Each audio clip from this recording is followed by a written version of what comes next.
From Bravery Media, this is a special edition of Appendix B. My name is Joel Goodman. With me is Kristen Van Dorn. Hi, Kristen. Hi, Joel. We are super excited to be recording this episode for PSEWeb 2024.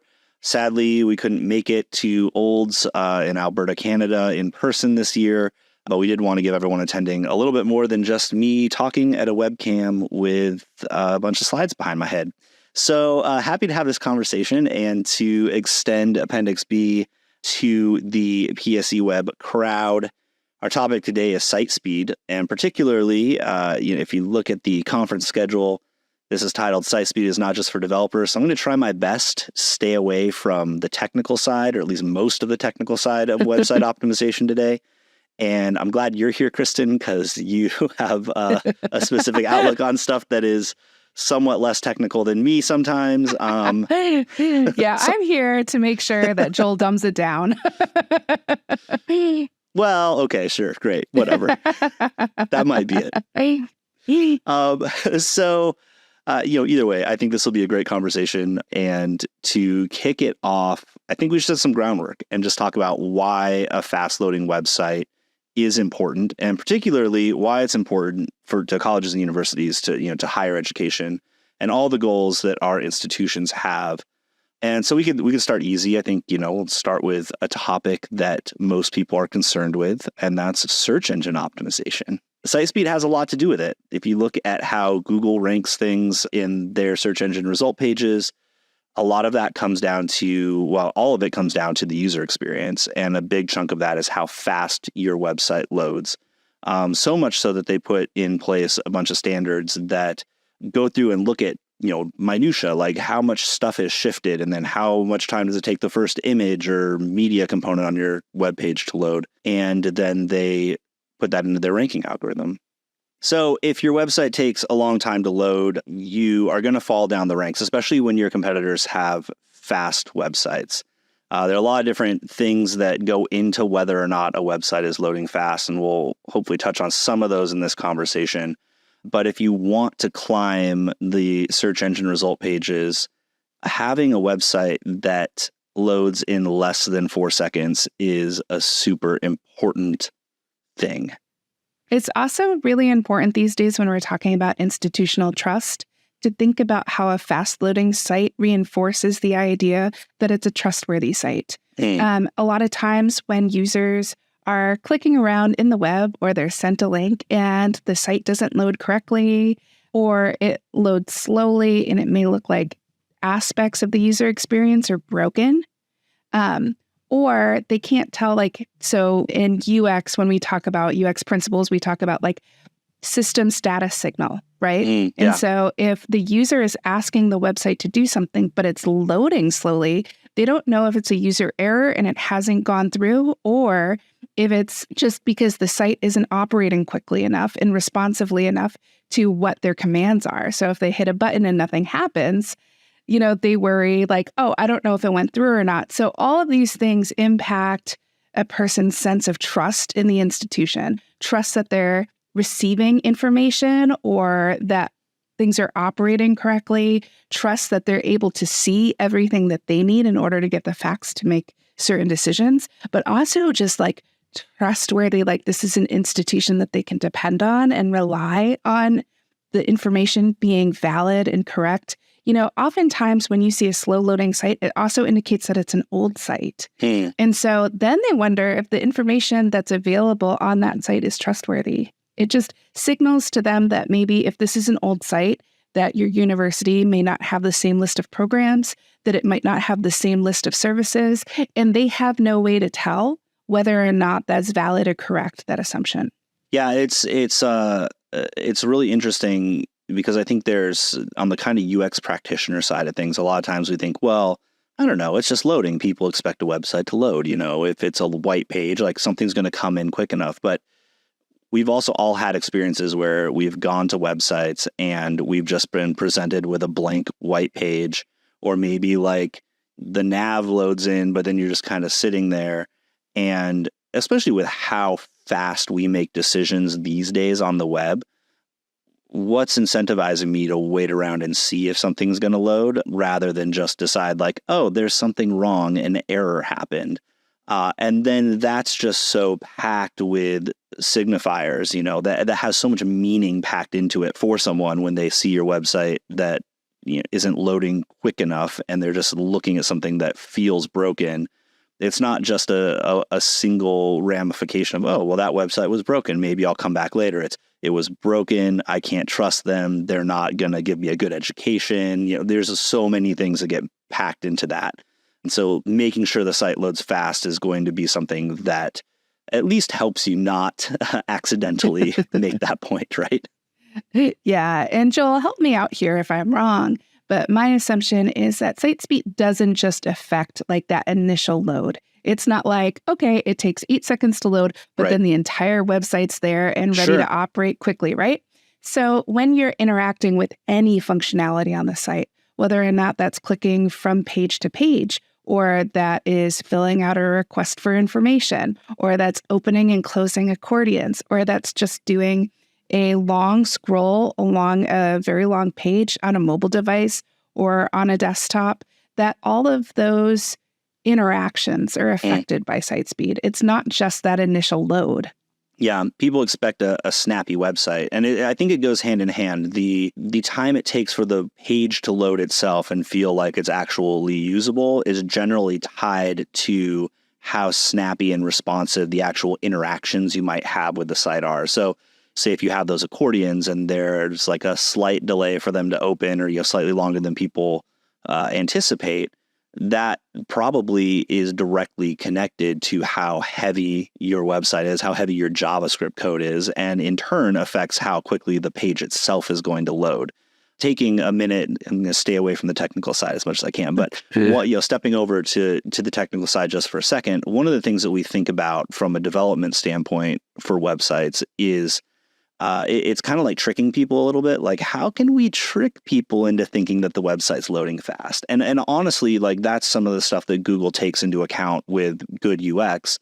If the stuff at the top of your page loads quickly, you can defer everything else down the page a little bit more. The problem is that a lot of times the effort isn't being put into modernizing our code. And so we're still loading giant JavaScript libraries like jQuery, which aren't really needed these days. And most modern developers don't use, but we used it for so long that it's just kind of like held over, or we're loading giant images that, could be in different format or properly sized. And we may be doing it further down the page, but sometimes we just don't have that stuff in place. And so there's a level of making it feel snappier to load at first.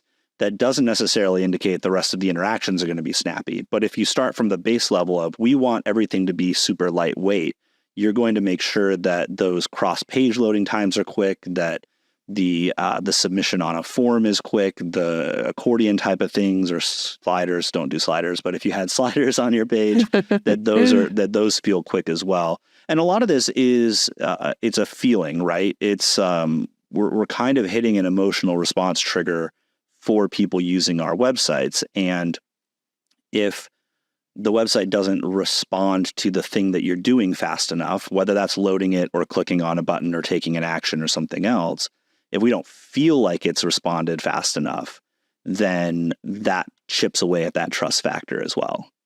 Yeah. I mean, think about it this way. I think everyone in this audience probably knows higher education amongst us has the reputation of being slow to change and slow to move, right? Yeah. But I don't think that's limited to just higher education professionals. I think we know that higher education can be a little slow to respond to market effects, that higher education can be a little slow when it comes to student interest trends. So I think that it is important that we signal to prospective students that we are not these like slow moving behemoths, right? But that we can be responsive to their needs. And one way to do that early on in the process is to give them a website experience that feels modern and that feels concerned with their access, concerned with their needs. Yeah, I totally agree. And this goes into an accessibility point that I like to make when we're talking about site speed and optimization. Accessibility, a lot of times we just think of it in terms of technical accessibility. We want to check off those boxes so that, a lawsuit doesn't come up against us, or so that we're adhering to, our government standards of accessibility for our website. But accessibility goes beyond just those technical affordances for people that, have other challenges to using our websites, or at least the typical challenges that we might think of within accessibility. It goes also out to people that live in rural areas and may not have access to, super fast internet, or may not have access to the internet via a typical computer situation. They may only be accessing the internet via phones, people from different socioeconomic backgrounds, different locational backgrounds, all of that sort of stuff. And so if our site is bulky and takes a long time to load for, normal people on pretty quick internet, what's it going to do for those people that have technological challenges in their way as well? We're basically just leaving money on the table. We're leaving prospective students just kind of lost. We're losing them as prospective students, I guess. And, a couple of stats: conversion rate optimization is directly tied to how fast a website loads. Google did a study in 2021 based on Core Web Vitals that showed that conversion rates drop by 50% if there's a 3-second delay in your website becoming usable, in the loading time. And then Akamai back in 2017 shows that there's up to a 7% decrease for every 100 milliseconds of delay that happens on your website. This is just speeding up, right? Because the normal everyday interactions that most of us have with web products that are not directly higher ed related is quicker. It's quicker than what we do on the higher ed side of things. And so our expectations are molded by the rest of the world and defined by the rest of the interactions that we have outside of this researching what university we want to go to, or, what our next post-secondary step is going to be. And if we're not paying attention to the outside world and what those expectations are, and then applying those internally, we're again chipping away at that trust factor, I think, but we're also just disappointing people from the get-go. And you never want that first interaction to be a disappointment. Yeah. The other piece of this is not to drive AI into every single conversation, but I think we have to consider the fact that these AI crawlers that are now reporting information directly into your search feed, that they're going to rely on which websites are the most responsive, right, or as quick to provide information as possible. And that goes for voice assistants too, that they're going to grab the first available information or the best available information. And your site speed impacts whether or not they grab your content. Yeah. And that's the feeder to your actual website. If we think about the different kinds of strategies you can take when people are using an AI assistant, a large language model, or a voice assistant, we have to think about how those algorithmic learning devices, like how they are grabbing content and how they are prioritizing content. Yeah, it's kind of the next wave of search engine optimization, right? And to some extent, when we, I don't want to say don't put effort into search engine optimization, because you still should be, but to some extent, if you don't have the technical SEO stuff down already, moving on to what is going to be AI-generated zero-click content. You go on Google anytime in 2024, in the last several months, and you'd put in a search query and you're generally getting a summary of an answer, or, a summary description of the thing that you search for, rather than the top search results. So the goal in having a quicker website, a better UX, is to now not only be at the top of the search engine result page, but be that first bit of information that gets used and referenced in this zero-click content that Google and other search engines are putting out there. It's kind of AI optimization. And if your site is slow, it's going to be less trustworthy, not just to your users, but less trustworthy to the AI crawlers and the search engine crawlers. And you're not going to be elevated into those content ranks, right? So it's no longer just a link to your website. It's actually the content being repurposed and referenced and used. And if you're not in there, how are you competing? Yeah. All right. I think we set a pretty good basis for why this is important. Yeah. Baseline, if your website's slow, you're going to have all kinds of technical problems in terms of your web marketing. But, a lot of times these fall into very technical categories. And so I wanted to talk about some ways that non-technical users, people that aren't developers, but maybe, use the CMS, do content strategy or write content, manage the website, can contribute to a faster website without having to get into the code, right? One of the biggest, most common things that we see across higher ed when we're working with university clients, or when we're just doing, our own cursory audits of what's going on in the industry, is this tendency to not have content management systems that auto format and auto size images. And so you'll end up with say you're not doing video, like a video hero or something, you're still just doing a static image, which good job. I would say keep doing that, stay away from the videos.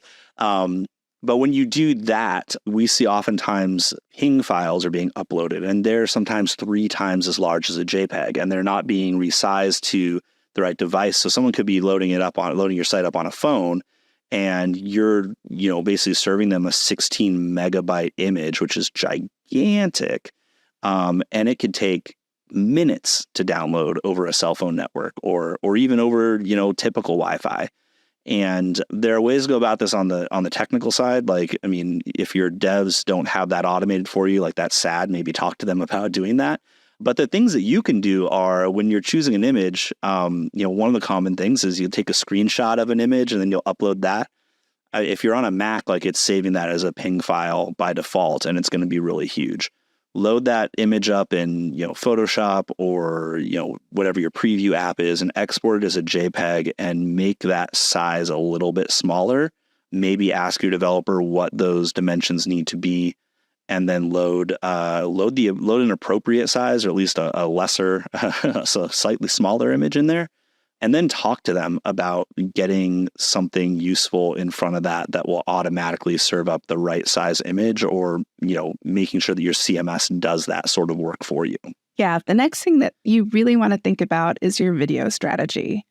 So I would say about 10 years ago, after social media enabled really easy uploads of video content to all of their sites, higher education, among many other industries, went into this head-spinning, we need video on all of our pages. It's the only way to get engagement. It's the only way to capture people's attention.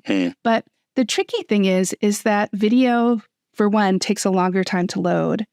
And second, that oftentimes we're not thinking strategically about how we're using video. We just want it to create engagement. But video on its own does not create an engaging experience. Having B-roll in the background of your hero image does not necessarily mean that someone is going to read further down on the page. Right. It doesn't encourage an interaction even. One thing that I like to think about is the video going to create more meaning than text? So for example, when you're going through a financial aid site, if you have video that explains where to find something or how to take a certain action, that can be really helpful. But if you're hiding a lot of content in a video and you're expecting a user to watch the whole video in order to get it all, they're going to be really frustrated by that experience, because Right. say they come back to that page 2 weeks later because they just need to know, okay, how do I log in again? Or where do I find this information I saw last time? And now they have to scan through a video carefully to find exactly what it is that they need. It's a double whammy, because you end up not only hiding some of that information inside of a video, but videos tend to slow down websites because they're loading a whole lot more data than something else. And we've definitely come across higher ed websites that are, we'll have 10, 15 videos on one page and do that sort of a thing. And it's never a better experience for the person. So to your point, how do you use video to complement what's on the page, not replace it? Yes. And the other piece that I would say is that consider the videos that people engage with on social media are cute puppies, are babies doing wildly funny things, are, people doing stupid human interactions, like that's what people are interested in. They want to laugh. They want to be entertained. The videos that we're posting are not the videos that create that kind of delight. We're posting student stories or we're posting how-tos. And so we need to take into consideration our users' time and be really respectful of the fact that maybe they don't have time for like a even 10-second jingle intro to your student stories, or maybe they don't have time to see 5 questions answered by alumni. Maybe it's only 1. And so the smaller those videos can be, probably the better your interactions are going to be. Right. It's a lack of content strategy when it comes to these things. It's the assumption that the media is the thing that people want to watch. And like, just because they watch a video in a lot of other places doesn't mean they care about your video. You have to make sure the content is relevant and engaging and expected, not dry and boring. Like, people don't want to watch a video just because it's a video. They want to watch it because it's entertaining and engaging and helps them do something else. I think a lot of this, a lot of the paths towards making sure our websites are faster is a reevaluation of our content strategy and what sorts of content we are using on our website. Because some media is a lot heavier than other media. Text is a whole lot lighter than an image, which is a whole lot lighter than a video, which is a whole lot lighter than, actually that's probably the heaviest at this point. But making sure that we have the proper mix and balance of that media is something that's going to affect how responsive our websites feel and how quickly they load as well. I think the other part of this, that this is just kind of a learning from my past working on campuses. When you're not a developer, you know how to code a little bit, but you don't have access to that sort of stuff within your website. Ways to go about making stuff like this happen. Like, if you recognize that your website's slower than it should be and needs to be quicker, how do you cause change? From my experience working in higher education on campuses, to kind of cause that sort of change, I've found that you need to have some strategic socializing. Just talk about this stuff a lot internally to the people that can make it happen. One of my strategies in that regard has always been talk about it until someone thinks it's their own idea, and then it'll happen. And it generally works really well. But I think a lot of times the rest of the institution isn't thinking about site speed. They're thinking about competing with someone else, or how cool does our website look, and not even very grounded in like how cool your prospective students might think the website looks, just like grounded in what their own opinions are. If you can talk and make sure that you put emphasis on a fast, snappy, very usable website, it's going to be more likely that sort of change will come about, and you'll be able to make the case down the road when it's time to redesign your website or make feature updates to it. A couple ways I think this also plays out is in just reframing how you think about your website strategy. It's focusing less on the products. It's focusing less on the CMS or the social media aggregator, or even the trackers that you're using, the site improve type of internal analytics and data scanners. All those things add up to make your site slower, and they're not necessarily the thing that's going to cause change. And so, ask yourself, like, do prospective students need a social media feed on the homepage? Like, is that maybe hurting your conversion rates because you're sending them away from your website, and then also it's just loading? Do they care about that hero video that's just B-roll? And, is it worth it to have your website load a whole lot slower and cutting your conversion rate in half just to have that video on there? Do prospective students care about the news stories that you're loading on your homepage? All of these things come down to thinking about the user and what that user actually wants and what's actually going to fulfill their needs. I think that's where you start. Start with their needs, and then complement the needs with any media situation that you want to put into place there. Yeah. And then also think about the quality of that media situation. I can't tell you how often someone has a thought about like, oh, well, I want a video to explain this, or this site needs to be filled with more images. but they don't have an art director on staff. They don't have a staff photographer. They don't have a staff videographer. They don't have an editor that can create these meaningful products that work across your site. And so what happens is you hire a one-time photographer to take images of your campus. It's kind of strangely empty. You don't see a lot of students, or there's no relationship there. So what happens is you send out a sign up and you get 8 students to sign up for a photo shoot. And then you have the same 8 students in every picture. Like there's just not that meaningful quality art direction that you need. So if you're going to slow down your site, it better be worth it. It better be so good that it's unignorable. And that means that you have to invest way more in video and way more in photography to make that realistically worth it. Yeah. And I don't think a lot of schools are doing that right now. I agree. So, Kristen, how do you think site speed plays into our institutional values as colleges and universities? Well, so the thing is that your site speed, whether you like it or not, is part of your digital ecosystem. Like the people that interact with your website are judging your website on its look, its feel, and part of that feel is how quickly it works for them and, like how responsive it is to their needs, right? And so when you think about your brand identity, unfortunately, site speed is going to be part of it, or it's going to reflect how serious you would take the messaging that you're putting out. So you say that you're an innovative campus, and a lot of campuses want to be cutting edge innovative, right? But you have a slow moving site. Do you think that prospective students are going to trust that you're really that innovative if you can't even have a website that loads quickly for them? Feels like table stakes. Like you can't build on innovation if you don't actually have that baseline set and on lock, right? Yes. And I mean, think about equity and access. So say someone is doing their higher education research from either a library or from like their work at their job on their phone, and your site is painfully slow to respond to them.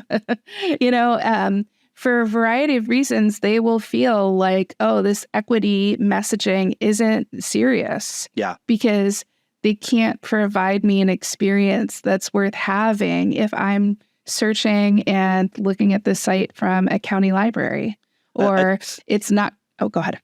I was just going to say, I think similarly, we know that the environment is, it's a huge important issue, but it's also like gaining weight in the minds of our respective students as they're coming up, and there are tons of studies about environmental impact being something that is important to the next generations coming up. And if our websites are heavy and slow, that means they use more electricity, they use more energy in general. So if we care about the environment, if we care about our students, if we care about the impact that we're leaving on the world as institutions, we want our websites to be lighter and faster, because that means that we're being more efficient with our energy usage. We're actually making sure that we are showing respect to the world that we're operating in. And to me, I think that's pretty central to higher education's mission, even if it's a little bit hidden, because it's not outright said by a lot of institutions. If we don't have a world in the future, we don't exist. So this is something that should be important to us. So Joel, tell us how you even know whether or not a website is fast. Yeah, it's a great question, because it's probably not enough to just assume that because your experience on your website feels fast, that it's fast for everyone. Everyone's got different devices. Everyone has different connection speeds. Everyone's accessing your website from somewhere else. So there are a few handy tools that are out there. Some of the more techie ones are doing things like Google's PageSpeed Insights. There's some other tools like that where you can enter in your university's website URL and see how fast your website loads. I think for some of those, it's a little bit more difficult if you're non-technical to understand what all the data is telling you and what it means. And so one of the things that we've done at Bravery is build this tool called SpeedyU. We launched it about a month ago, I guess. Just about a month ago, as this conference is happening. And if you go to speedyu.bravery.co, we basically have this giant database of every college and university website in the US, Canada, the UK, Ireland, Australia, and New Zealand. And we're running weekly page speed and accessibility scans on these sites. And then we're putting them in context in leaderboards. So you can see where your university's website ranks against your competitor down the street or your competitor in another province or whatever it is. And so if you want to take a look, you can see where you rank. But then the best part about this, I think, is that you can go in and see what your page speed scores are, figure out what it is that you need to do to improve. But being able to contextualize it against your competitors or against other schools that you like or other websites that you like makes it a little bit easier to, figure out where you need to spend your time in improving how fast your website loads, how accessible it is, those sorts of things. And the leaderboards are just fun, right? And they update every week. And so definitely recommend everyone visit SpeedyU. We've got some resources on there to talk about how we do the actual rankings, how we do the speed tests, and then I'm happy to talk with anyone about what's going on with their website. We have a lot more data than we're able to show on the site right now. There will be improvements coming down the line, but at this point, if you're questioning like, well, why is my performance score so low, or why is my best practices score so low, we can dig into the raw data and pull out some insights for you and help you figure out, what's going on and where you need to spend your time. So that's speedyu.bravery.co. Yeah, so I think it's really important to emphasize that it's not the best strategy to just test your own personal experience on campus, Yes, on a campus-issued device, that judging the site speed by intuition alone isn't going to get you very much data on what it's like for someone on a mobile device in a rural area or in a parking lot of McDonald's. Like, what is their experience like when they're at home, but they don't have very fast internet? right. Or they're relying on their neighbor's internet connection that's not password locked. Right. Well, and one of the things that we do is make sure that we are taking into account primarily mobile devices, because if you look at analytics across the industry, mobile device access accounts for half, if not more than half, at pretty much every university's website. And that's only growing, when you look at your analytics and, you might see a different split. Take into account that a lot of times analytics don't, they also include your internal users. And so like your faculty and staff that are probably more likely to be sitting at a computer, accessing the website. That's a different demographic than prospective students, parents, alumni who are on the go and are connecting via their phones or maybe tablets or things like that. So, accounting for site speed at that lowest, slowest device is going to it's going to help you think a little bit more intensely about who the people are. And at the same time, if you can make your website perform really, really well on a mobile device, it's going to perform well on a desktop, because 9 times out of 10, a desktop computer is going to have access to faster internet and faster processing speeds. And so that perceived quickness is going to be something that's just emphasized when you're sitting at a laptop or desktop computer. Also think a little bit about the user experience in terms of like that student journey. So the third or fourth time that a student is visiting your site, they may be itching to apply by that stage, but the first time might be at a friend's house, Sure. and they're just talking about colleges that they're thinking about applying to, or searching for colleges that are nearby each other's like destination school. And so you want to consider the fact that like, even if you're seeing a decent amount of traffic coming in through desktop devices, that might take place later on in the student user journey, that they may be accessing your site first on a mobile device. So that's when you want to make your best impression. Definitely. And again, if that impression is great on a mobile device, when they transition at some point to looking at your website on their laptop when they get home, or whatever else, all these little interaction points just build to a better reputation, a better rapport with that person on the other side of the computer, or the phone, the other side of the screen. And I think, again, just underscoring, we've said it so many times in this episode, but underscoring like the best catalyst for making these things happen and for making the decisions that you need to make sure that your website is fast and performant is that other person. It's taking the focus off of us as web practitioners and what we believe is the best thing to do, or what what our best practices have been in higher ed for the last decade plus, and flipping it around and making sure that we are starting with that other person, with the person using the things that we're building, and building from what they need, making sure that we are satisfying their needs before satisfying our wants or our opinions or whatever we think is cool and is going to be performant. Because if we put something in place and we don't test it, we never know if it's working or not. If we do test it, we might find out that we made the wrong decision. But if we start with those other people and build from what their preferences are, what their needs are from a content perspective, from an interaction perspective, from a user experience perspective, not only are we showing that we care about them, extending hospitality to them, and showing that they are valuable to us as an institution, we are also helping our own bottom line. We're also helping our own business practice and our own chances out there in an extremely competitive market. So to wrap up, I think I hope we made the point that it's that site speed is an important issue, making sure that our websites load fast and are snappy when you interact with them are super important.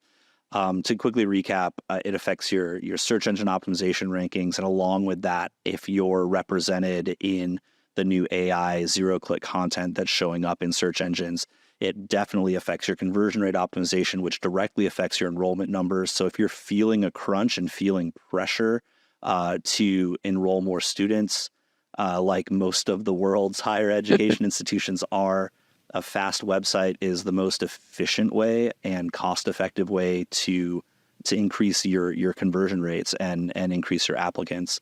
The improved user experience affects basically every marketing metric that you need, and a fast website is kind of critical to that.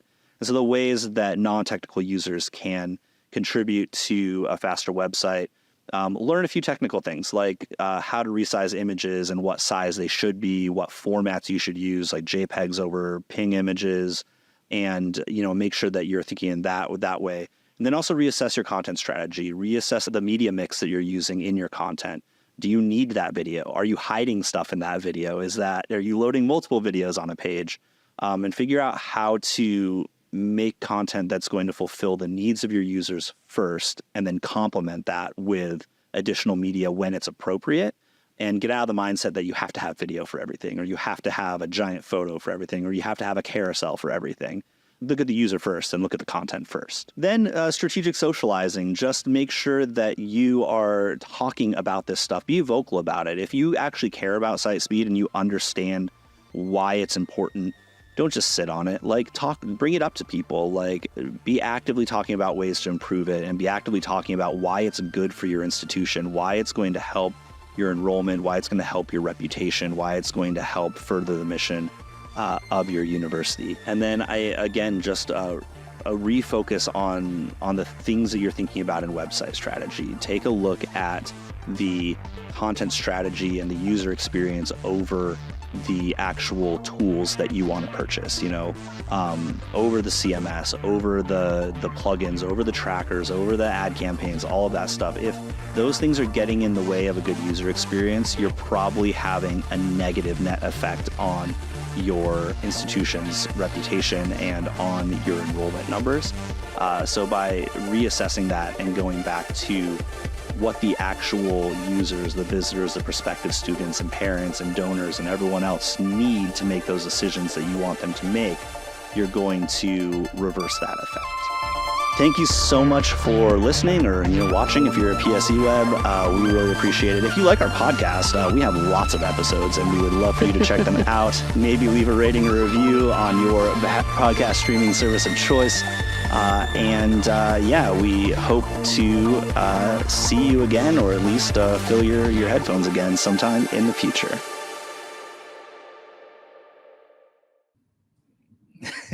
Josh, this is for non-devs. Question in terms of caching, would you recommend using Redis or Varnish? And it depends on your stack. So, yeah. All right. Question that Emma typed in from, I'm guessing, someone else in there. Checked the ranking on SpeedEU and it's bad. What are the first steps to improve? So it depends on what those 4 numbers are. So if you go to speedeu.bravery.co and you search for your institution's website, you come up with a page and it gives you a score, and the scores are based on 4 categories. There's performance, there's accessibility, there's best practices, and there's SEO. These are core to what Google uses for their site speed ranking. It actually uses Lighthouse, which is Google's site speed ranking platform and algorithm. So you look at those and you take a look at which numbers are the lowest within that, and it will give you kind of an indicator of where you need to look at things first. So if you're looking at it, just says performance is bad, there are some common things to check. Like I said in the video and the recording of the podcast, I'm happy to talk with you directly about this stuff and dig into what the specifics are. But it could be that you're loading giant videos. It could be that you have a whole lot of JavaScript that's being loaded that is unnecessary or isn't properly set up to be loaded later on in the page. A lot of technical things that you can do to fix that. Sometimes your best practices might be low, and you need to dig into, how long ago did your website get built? How recent is the code? If you're looking at accessibility scores that are low, there are tons of resources. You can go look at the WCAG standards. You can look at the standards that that I know the various provinces in Canada have set up. There are plenty of other countries that have set up different standards, but checking to see if you're following those standards will help improve your accessibility scores. So on SpeedEU, all of those get aggregated together, and some are weighted a little bit heavier than others, but if your score is low, look at which of those 4 categories you're scoring the lowest for, and then take a look at how to improve what's there. Again, shoot me an email. I can jump in and pull out the specifics for you about what you need to fix, and would be happy to help there. All right, another question. What's the balance between load speed and video indexing with regards to SEO? Now, I'm not sure exactly, every search engine is a little bit different in how they weight these things. And as far as those things go, and like Google, a lot has come out about Google and how they're kind of ranking things. Video indexing isn't like exactly the thing that's going to lift you. It also depends on if you have your video on YouTube, if the video is on the page properly, if it's something that Google can parse better. Your load speeds are always going to trump it a little bit, though. If your website takes a long time, it doesn't matter if you have a video there trying to counteract it or not. You're still providing a bad UX, and Google and other search engines make the user experience the primary thing. So if a slow load time for your website is a poor user experience, if keyword packed content is a bad user experience, people can't understand what's going on. If it's not accessible, that equals a bad user experience. Like, the key to all of this stuff is making sure that your user experience on your website is actually for the user and not for trying to game a metric from a search platform or anything else.